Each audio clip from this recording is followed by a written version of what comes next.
Hola amigos, nuevamente aquí con ustedes y la doctora Norma Agosto. Buenos días Norma, ¿cómo tú estás? Buenos días. Ok, Norma, nosotros hablamos mucho de que la enfermedad, el paciente diabético muere del corazón y claro, a todo el mundo se le para el corazón cuando se muere, pero realmente la vida dicen que está en el cerebro.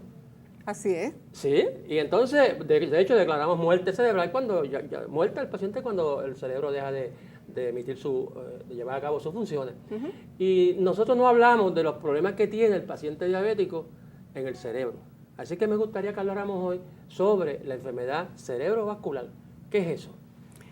Es un trastorno de las arterias precisamente. El cerebro tiene alrededor de 4 kilómetros de arterias. Oh.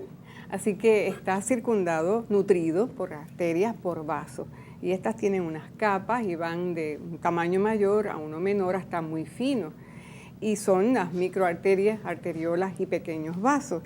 Y con el tiempo y el acúmulo de sustancias químicas a partir de la glucosa y el sorbitol, se siguen obstruyendo. Y estas a la larga, al obstruirse, hacen que disfuncione una región del cerebro, en particular de las más vulnerables. O sea que esta enorme cantidad de circulación que tiene el cerebro nos habla de la importancia que tiene este órgano. Así es. O sea que realmente yo no sabía que tenía tantos kilómetros. Yo sé que el endotelio es uno de los órganos más largos que tiene el cuerpo, pero decir que el cerebro tiene tantas arterias, pues nos hace pensar a nosotros que su función es sumamente importante. Y de hecho lo es porque nosotros vivimos porque el cerebro está funcionando. Se para la función del cerebro, dejamos de respirar, el corazón deja de latir, etcétera. ¿Qué eventos vasculares ocurren en el cerebro del paciente diabético? Particularmente cuando se empiezan a lastimar, a afectar las microvasos, las microarterias, las arteriolas, se llama microangiopatía. Esta microangiopatía, lo que pasa es que esas pequeñas arterias, que muchas son terminales, empiezan a inflamarse la parte interna por unos cambios de unas prostaglandinas, de un óxido nitroso, donde el óxido nitroso se forma a partir de la L-arginina, y estos son neuroquímicos del cerebro sumamente interesantes que cada vez se van entendiendo, comprendiendo y encontrando más. Entonces esto se empieza a formar inicialmente como una defensa a el cerebro que se ahoga del azúcar. Sufre ese cerebro. Se empacha con el azúcar. Sí, y es nuestra mejor computadora, y es como si el teléfono se les cayera en agua. Pues casi lo mismo. El cerebro se empieza a inundar de azúcar, de un azúcar que no puede trabajar metabólicamente positivo, y entonces se empieza a obstruir. La primera reacción del cerebro es dilatarse. Y entonces ahí el óxido nitroso, la arginina, las prostaglandinas, que son unos neuroquímicos, empiezan a actuar muy sabiamente y trata de compensarlo. Resulta que entonces aumenta el flujo de sangre en esos pequeños vasos y se empieza a lastimar, a romper, a hinchar o a edematizar. Entonces el tejido alrededor empieza a morir, y esos son los microinfartos. De esta microangiopatía, o sea, enfermedad de los pequeños vasos, empiezan a ocurrir los microinfartos. Y las arterias terminales más finas ocurren en los ganglios basales del cerebro, y estos son las arterias perforadas terminales tálamo-estriadas.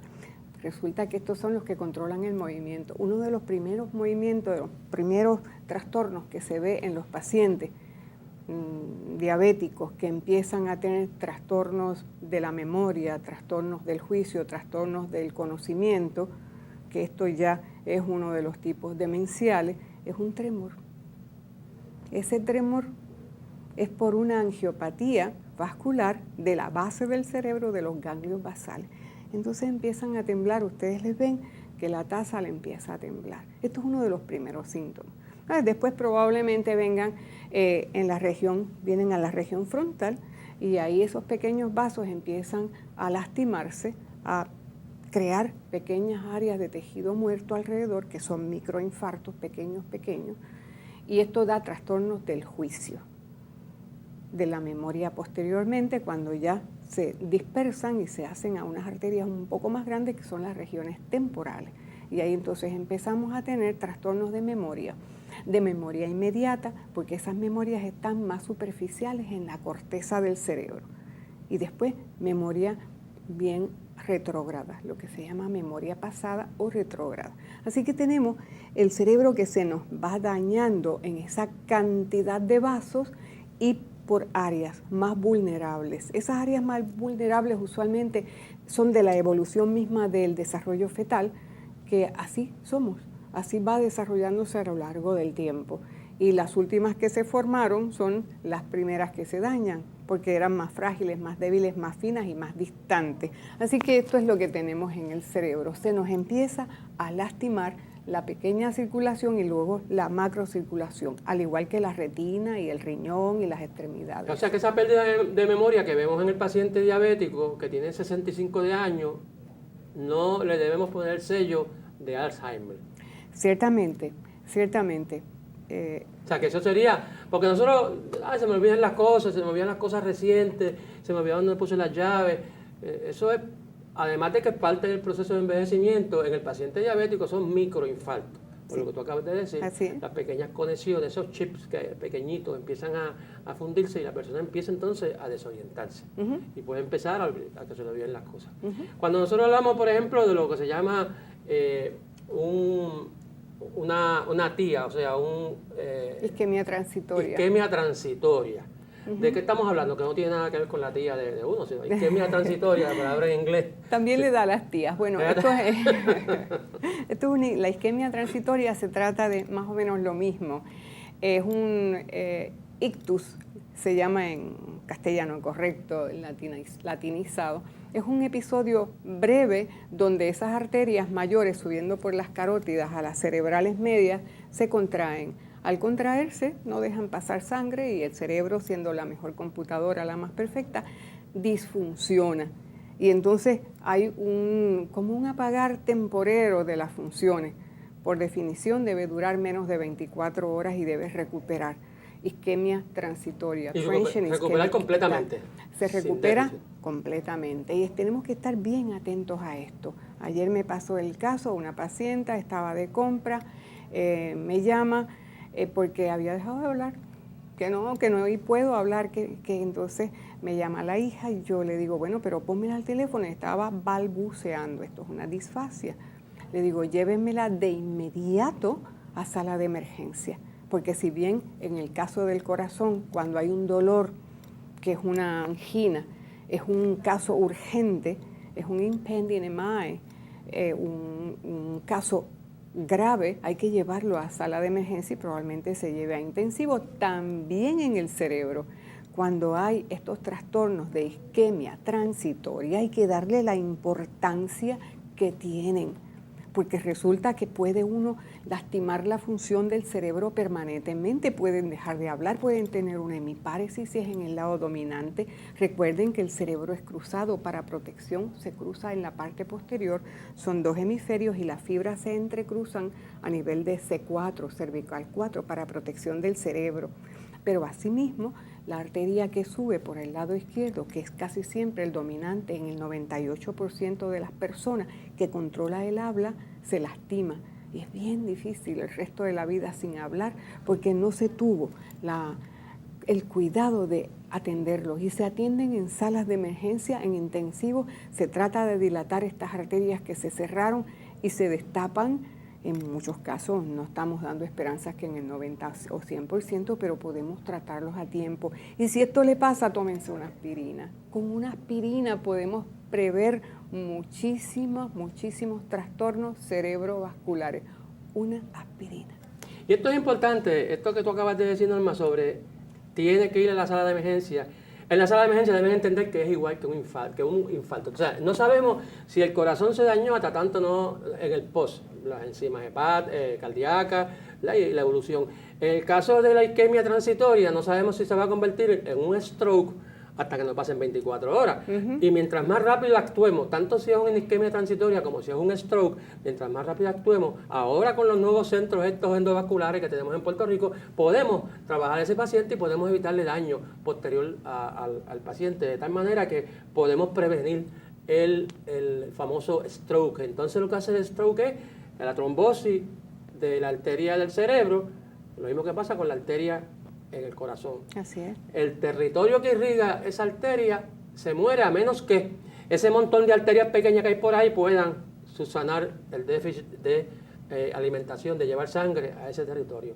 Y entonces, ese es el stroke, ese es la trombosis. Pero también tenemos entonces los casos de rotura, el sangrado intracraneano, que es más común en los pacientes con hipertensión. ¿Qué otras cosas, qué factores de riesgo tienen? Tiene una persona, ¿qué persona nosotros podemos decir tú estás a riesgo? Los pacientes después de los 65 años, mujer si es diabética y posmenopáusica, y hombre si pasa de los 65 también, si es hipertenso y si fuma, importante. Y si es diabético, entonces todavía tiene un 2.5% más de riesgo de tener una angiopatía, o sea, trastorno de la arteria, y de que esta arteria se rompa. Esto es lo que realmente se llama un derrame cerebral. Aquí se usa genéricamente para cualquier ictus cerebral, para cualquier problema cerebral, el nombre de derrame cerebral. No. La incidencia es de 9 a 15%, particularmente en varones hipertensos, y es devastador. Después de un evento de rotura de una arteria porque aumenta la presión interna y se derrama sangre al tejido noble del cerebro, la recurrencia fatal es de un 60 a un 80%. Después del primer derrame, si sobreviven, que la sobrevivencia es bajita, entonces hay una segunda oportunidad y casi siempre es fatal. Así que a cuidar mucho las presiones altas, las diabetes, las azúcares altas, y no fumen. Dejar de fumar es bien importante porque el cigarrillo, sabemos, el dióxido de carbono daña la parte de adentro del endotelio, de las arterias.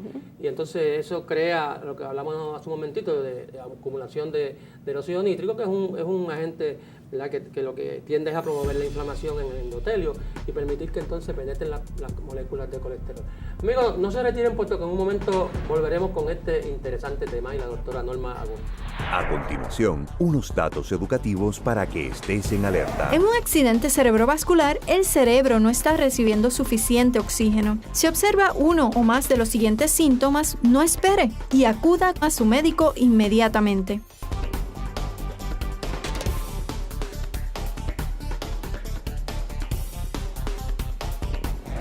Alerta Diabetes, porque estar en alerta significa estar en control y vivir mejor. Alerta Diabetes llega a ustedes en parte gracias a una contribución educativa de Lilly USA LLC. Para mayor información relacionada a fondos educativos de Lilly, visite la página www.lillygrandoffice.com. Bristol Myers Squibb. Y una aportación de Sanofi, porque la salud es lo que nos importa. En una producción de Jam Media Producers para el Center for Diabetes Control of Puerto Rico.